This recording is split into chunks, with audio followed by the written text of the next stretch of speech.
Hey everyone, it's Tyler Michelle Stroik from Universal Rackets, and in this video we are going to be talking all about paddle positioning. When your opponent hits a ball, where should your paddle be? And once again, your paddle position should first be based upon your opponent, but then second, it should be based upon where you are in the court. If you're up, your paddle should be in a different position rather than when you're back at the baseline. Now, why is paddle positioning so important, Michelle? Because depending on where you are in the court, you only have a certain amount of time. So if I see a ball at the kitchen, I have 7 feet of time before the ball gets to my paddle. If I'm back at the baseline, I have about 3 times the amount of time. So I'm able to take my paddle back more and take more of a longer stroke, which is going to get me a more accurate shot on court. In talking about strokes, why I think paddle positioning is so important is because it sets up your stroke. Back at the baseline, you're hitting more drops and drives. Up at the kitchen, you're hitting more volleys and a couple of dinks. But you need to be ready for the volley. So being in a certain position will give you a head start on what type of shot that you're trying to hit and what you are trying to accomplish on the pickleball court. And let's start this off too by saying the worst place that you can ever have your paddle, and a lot of beginners do this without even realizing that they're doing it, is here. Yeah. Your paddle should never, ever, ever, ever in the whole game of pickleball be here. It should always be here, even when you're moving up to the ball or back from the ball. This is your ready position. It should never, ever, ever be brought down here by your side. And I feel like a lot of players, especially on YouTube in our audience, we have a lot of videos on how to hit a forehand, how to hit a backhand, how to hit a dink, how to hit topspin volley, everything like that. And step one for every single one of those shots is the proper ready position or the starting point. Yeah, again, it varies depending on what shot you're trying to hit. However, though, if you don't establish the proper ready position or the proper paddle position, Right. you can't execute the stroke because you can't go to step 2, 3, or 4. Now, you were saying the number one mistake with beginners is that they don't have their paddle up and out front. And I feel like if you are new to the game of pickleball or you haven't played a lot, it's very difficult to get. Every single time that you're up at the kitchen or moving up to the kitchen, anywhere but the baseline basically, you want to make sure that your paddle's out in front. I want you to think between you and your opponent at the kitchen, how many feet are there? 14 feet for the kitchen. So 14 feet, okay? That is not a lot of room. And players hit the ball hard. Time is a Currency. currency in pickleball. So if you're not ready and your paddle's down, if someone hits the ball to you, it's going to take so long to get the paddle up. You're not going to have time, and it's probably going to hit you. Right, like I feel like this is 1 full second. Yeah. And how many seconds does it take for the ball to get Like you? minus you're one. gonna get hit in the body. So if someone hits the ball hard at you and you're moving your paddle, you're not even going to get your paddle up in time. Right. It's going to come to you before you even get your paddle up. Think, it takes so much time to go here rather than you're out in front. So number one is make sure you get your paddle out in front. But then the second thing that I think players go wrong is you want your paddle not just up, but you want it out in front and away from your body. Right. Players, if their hands are up, which is better. Again, if you don't have your hands up, get your hands up, you're good. But then players are waiting in here and then they get jammed up. You can't do anything. You need to make sure that you're up and you're out in front of your body with your paddle extended. Right. Another common error I see too is you'll be here, like you're gonna start the game, you get lucky, your paddle happens to be up, and then you take your shot. It's usually after their shot that they'll drop to here. Yeah. When you finish your shot, you come here. So it's like a tiny bit of a movement just from the dink to here. It's never coming down here for me, and I see a ton of beginners taking their shot and then they're here, and then they're taking their shot and then they're here. It should never come down here, like ever. And if you can build that into your muscle memory when you're playing pickleball, you're going to return a ton more balls than you would ever expect. Yeah, and I feel like if you come from a racket sports background as well, where players go wrong is that they'll go across their body. Like for example, tennis, I was playing tennis yesterday. When you swing across your body and then the ball comes back. And again, it takes so much time to go from here to here, same thing from here to back here. Yeah. So you always want to make sure that every single one of your shots ends in the middle. And that's like the most advanced part to this discussion. Yeah, and The hardest thing, I think. in my to pick opinion, up. I feel like a great drill to do with that personally, and like when I struggled with it, because again, I came from tennis, is just literally just doing all these different shots and making sure that I always finish out in front. Another drill that I liked doing that you personally did was the wall drill.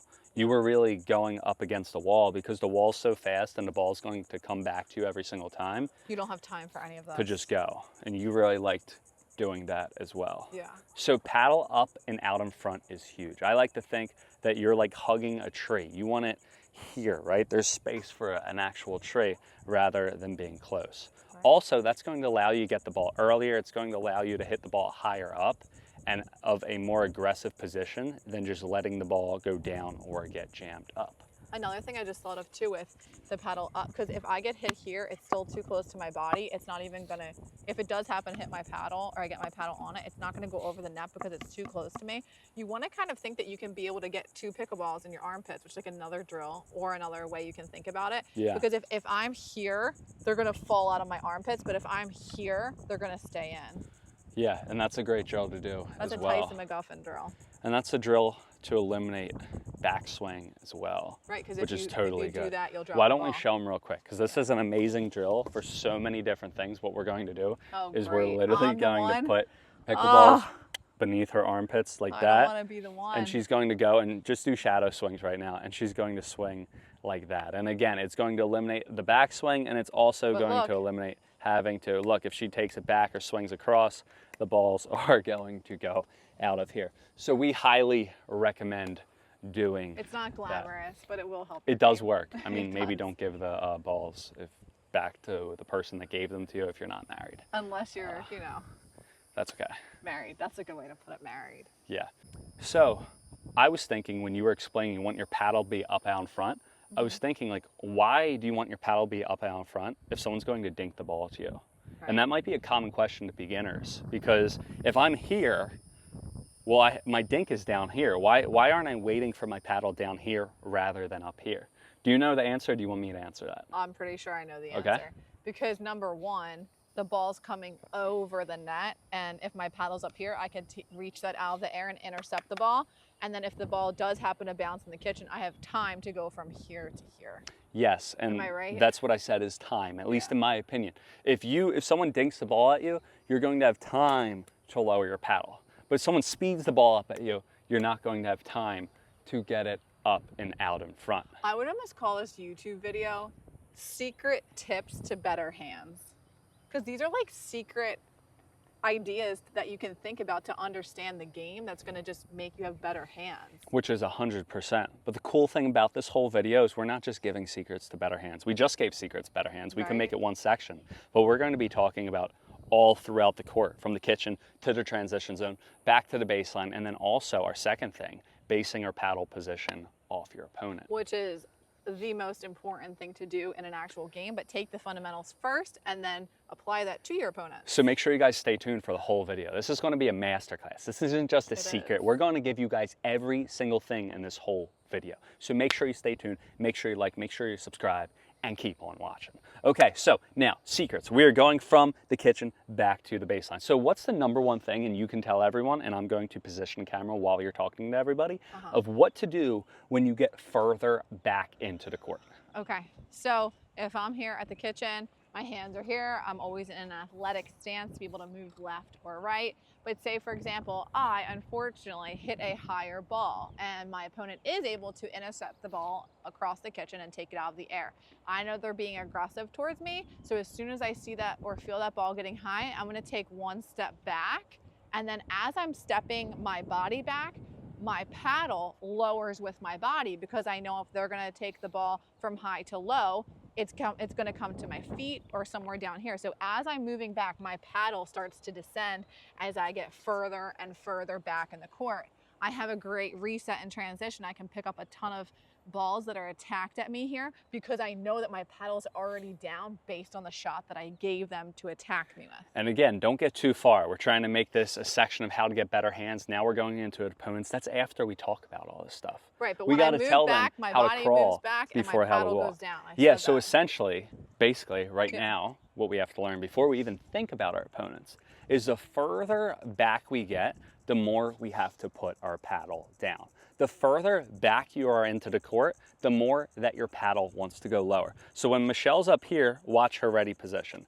Now, as she moves back, watch, she's going to move back and it's going to get lower all the way back until she gets back to the baseline. But my paddle still needs to stay out in front because once I get here, the resets aren't going over the net. Can you like tell me that when I'm playing? Because that's my number one, I guess. Well, and another reason that so hard. It's so hard to do. You think that I'm going so hard to do.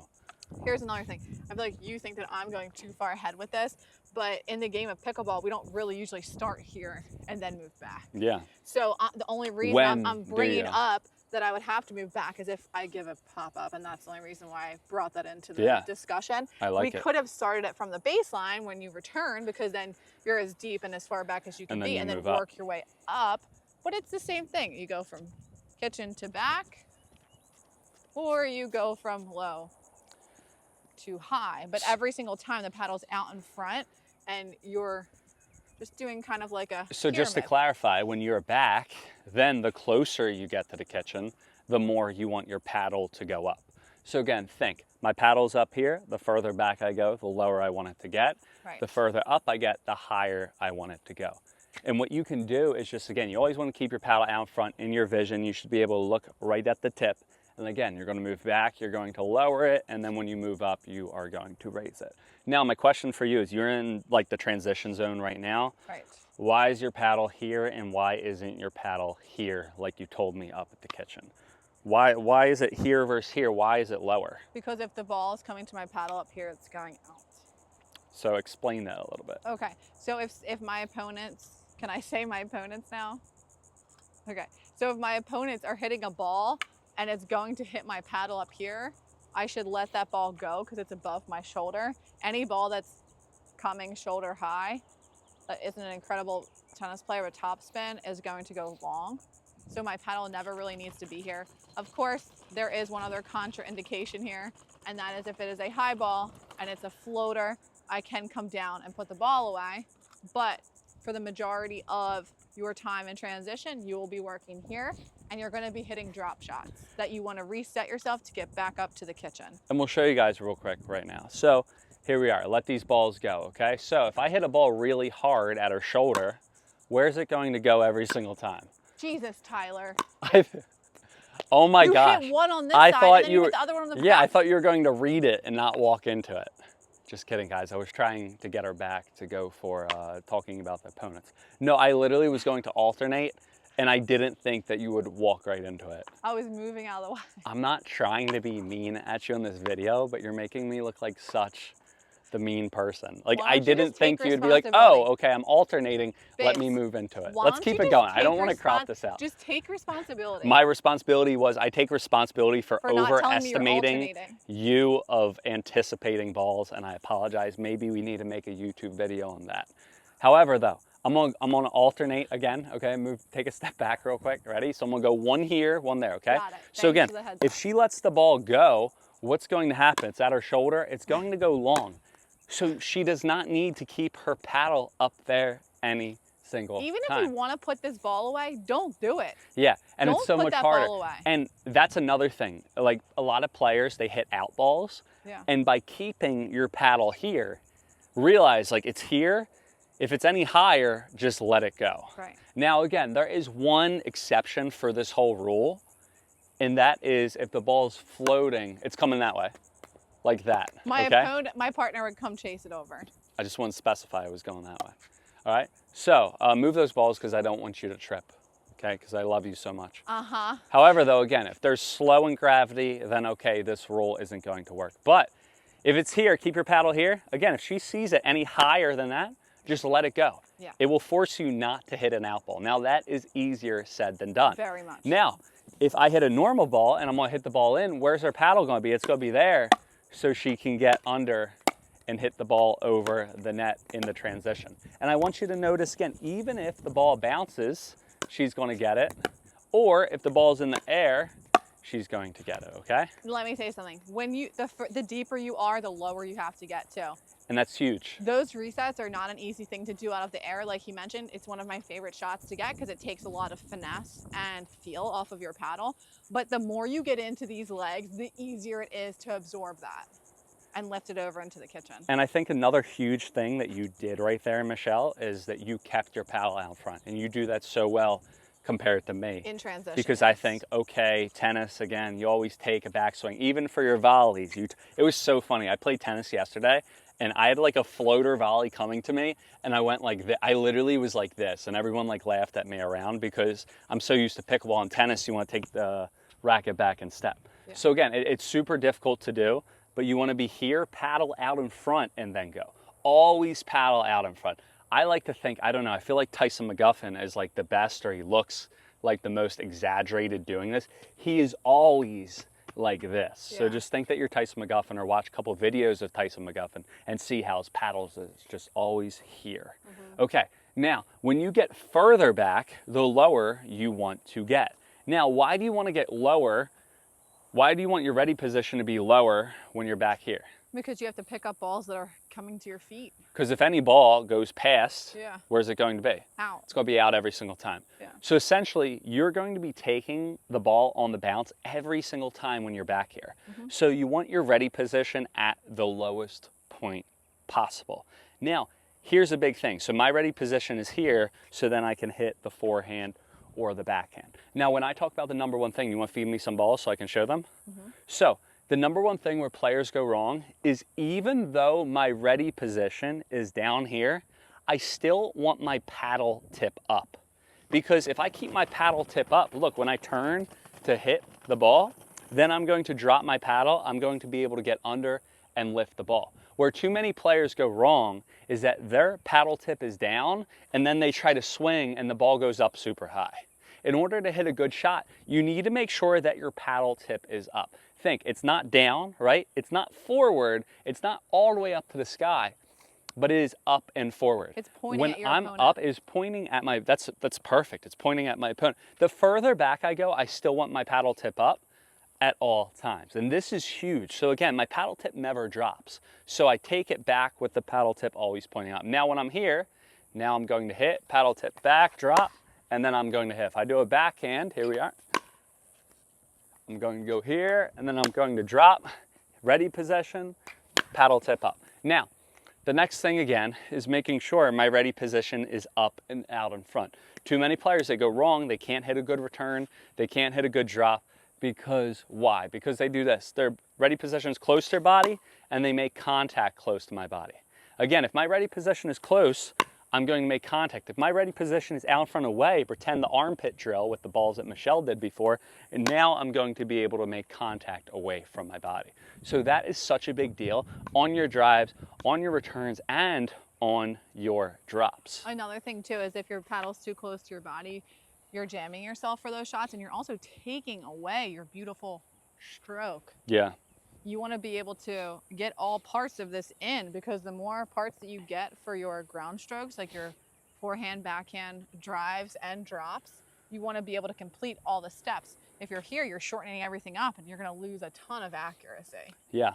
So now what we're going to do, before we get into the opponents, okay, we're going to go over, we're just going to run through a couple starting back at the baseline, working up to the kitchen, and then from the kitchen, working back to the baseline. So we want to show you guys exactly how it should look like. Now, do you want to feed the balls, or do you want to hit the balls? I'll hit the balls. You'll hit the balls? All right. So I want you to notice where Michelle's ready position is in relation to where she is on court. Did you want to add something? I did.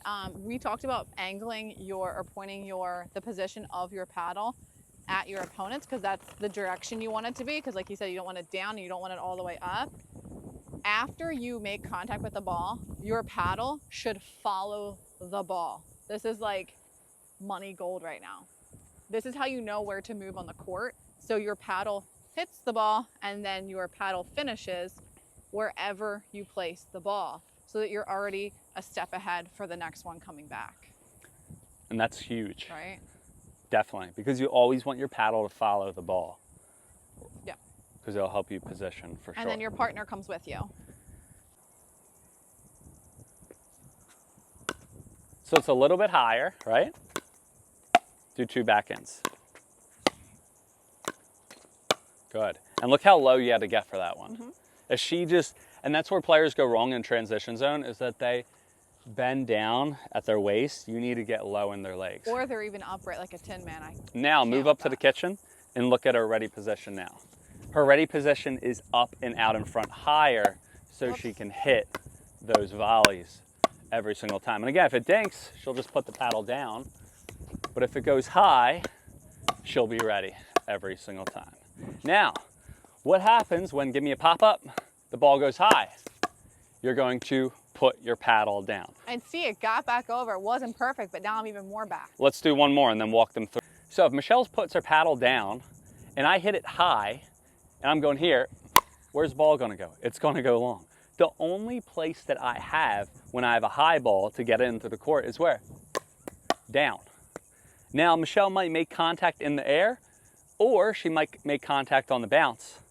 But how did you do that so effortlessly, that last one? Because my paddle was already there. Your paddle's already there, and I think your body's... And it's not a swing. So you're keeping your paddle out front, you're keeping your body square, and you're just trying to block the ball back. Feet stopped, paddle down. Good. So that's it. Now, what do you want to do? We're going to do another drill real quick, and you're going to move up, okay? So again, just to review, move up to the kitchen.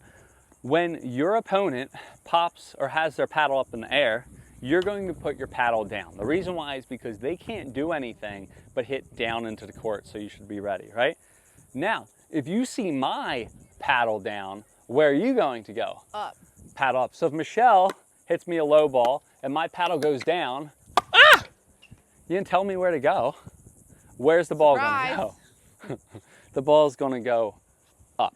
So you can anticipate aggressive shots based upon where your opponent's paddle is. And on what kind of ball you or your partner gave them, if you can get to that feeling on court. And again, it's, like you kind of know when you hit a bad shot. I feel like it's 2 things though, right? So it's not just opponent paddles down, because if I hit my paddle down, it's a dink, but down and jammed. Yeah. Down and jammed. So if you see me hit a ball here, if I turn my body and I'm here like jammed up, you know the ball's going to be up. Right. So great drill to do is every single shot now, I'm going to simulate me putting my paddle down and being jammed. Paddle down. Whoops. One more. I'm jammed, up, and you smash it down. Again, I'm jammed, up, paddle up, good. Okay, now you pop it up, my paddle goes up, you go back and down. Again, up, here we are, you hit a high ball, my paddle's up, you go back, and then you're down. And that's how we can do it. And you'll never get good at these shots if you don't practice that 100,000 times. And the big thing is pickleball is all about anticipation, because you don't have time when you're on court. So if you can't anticipate your opponent or what your opponent's going to give you, and Fits all in the game of pickleball. There is in tennis, A, B, C forehand.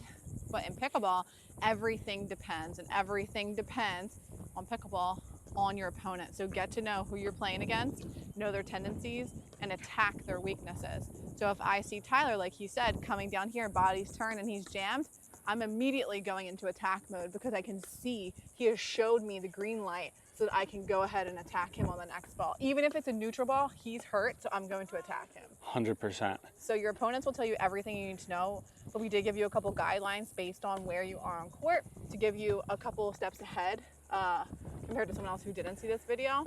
And there is one other thing we can teach them about, like cheating backhand at the kitchen with your paddle. Like if you don't have hands and you feel like you lose a lot when the ball's sped up on you, you can cheat a little bit this way.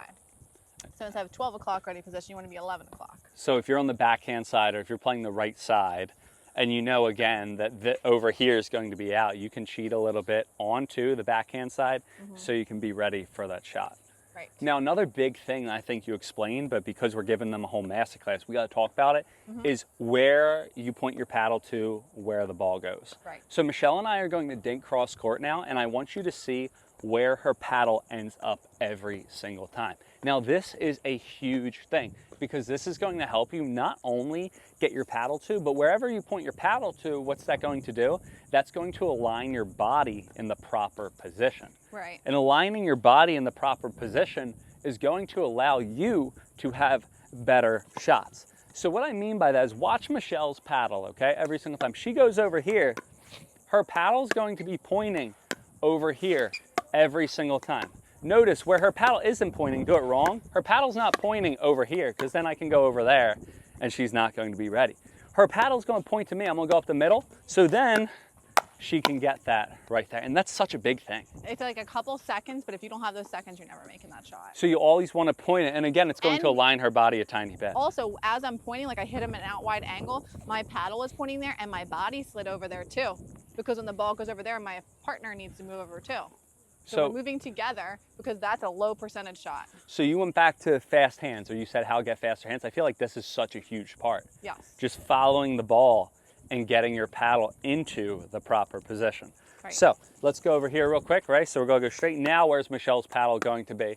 It's going to be pointing towards me every single time. Again, my paddle is going to be pointing towards her as well. Now go over here. If it's over here, look, my paddle's now over here. Michelle's paddle is over here. So if I go down the middle, she's going to get it. That was such a good shot. Thank you. It's like Annalie Waters. Not quite. But I was also low to be able to move over that way. And that's a big If you're not thing. in your legs, you're not getting anywhere on this court. And that's a big thing too. And we can go into that maybe in another video, but we'll touch upon it now.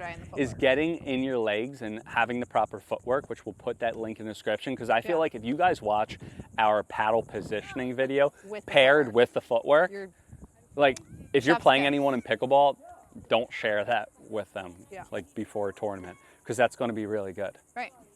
Now, anything else you want to add? Well, I'm just saying though, like with what you just said, it's like so true. And like, I'm not perfect with my paddle. I'm not perfect with my footwork, but I've done enough and I've played enough with all this information that over time, it starts to just build up and snowball. And then you're playing at 5-0 and you're beating these people and you're like, and that's a good thing, I think. Wow, it's like, it's nothing that happens overnight. We say instantly improve your forehand. Like if you could instantly put these tips all really the tips, into but your it game takes and a you can while go out to and learn practice the that tip. for 2 hours a day, of course it will be instant. But just having this information and trying at least a couple of these things next time that you're out playing, you're going to really surprise yourself. And these are kind of like cheat codes that we learned over the years. And I was going to say, like, you have really good shots, okay? You have great shots. But some people might not have the best forehand, the best dink, the best volleys, because they might be coming from a different background. They might be like a little bit earlier in their pickleball journey. But by doing these things, regardless of what level you are, like if you have a dink that is a 1 out of 10 that looks like that's horrible, or if you have a dink that looks like Ben John's, if you could get your paddle in the proper position, you're going to improve what you already have. So these two videos, the footwork and paddle positioning, regardless of what stroke you have, you don't have to throw it out or get the upgrade to your stroke. You can just add this and it's going to make it so much better. Honestly, in my opinion, because like it's like the iPhone. We're not giving you a new iPhone. We're just giving you an update that's going to make everything better. So if your iPhone's like this or if it's like this, doesn't matter. It's going to make it better. Right, and I can guarantee you that you will not figure all of these things out that we said today in this video by going out and play rec at Carlin Park. You're never going to figure out, I should put my paddle to where the ball is to get a better shot. Like, we've been through it all and we're sharing it with you. Where are you going to figure it out? Here, we're sharing. Like, I wish Universal Rackets Clinic. Yeah, but I'm just saying though, like no one really, one person wasn't like, all right, Michelle, here's 5 secrets to improve your game. No one really did that to me. It's like over time you figure it out and then you start to put into your game and you're like, all right, we'll give it to the people. Yeah, and what we recommend, I think, is just pick 1 or 2 tips and just go all out for it and focus on that one day. Because we're going to give you so many tips, but just find 1 or 2 tips that work. So if you want to work on your paddle positioning and your court positioning with your paddle while also reading your opponent, putting it all together, I would recommend doing the slinky drill, which is taking a drop from the kitchen, then taking a step back to the baseline to warm up your feel for the balls that you're looking to reset with your paddle in the right spot, and then move into a dink pop up. So one person pops the ball up on the 3rd shot and then they prepare for defense. And then you move your way back up to the kitchen and play out the point. We're gonna make a reel on this drill, so head to our Instagram to see that in action. And first, the transition or slinky drill that you were working on really puts together everything that we went over in the first half of the video. Further back you go, more you want your paddle down, closer up, higher up you want the paddle. The dink, pop it up drill puts together the second half of your video because it simulates your opponent's paddle goes up, you have to move back, get it down, and it'll really help you get used to these types of paddle positioning. Now, if you guys enjoyed this video, make sure to like, share, subscribe. If you guys want any type of Selkirk gear, click the link in the description. Check out our code ADV-Universal for a gift card with purchase. Make sure to like, subscribe, share, check us out on Instagram, check the other videos, especially check out that footwork video if you're still watching. 2 and 2 together. Again, you said it's Chef's Kiss. Kiss, Chef's Kiss, and we'll see you next time on court. Babe, good job.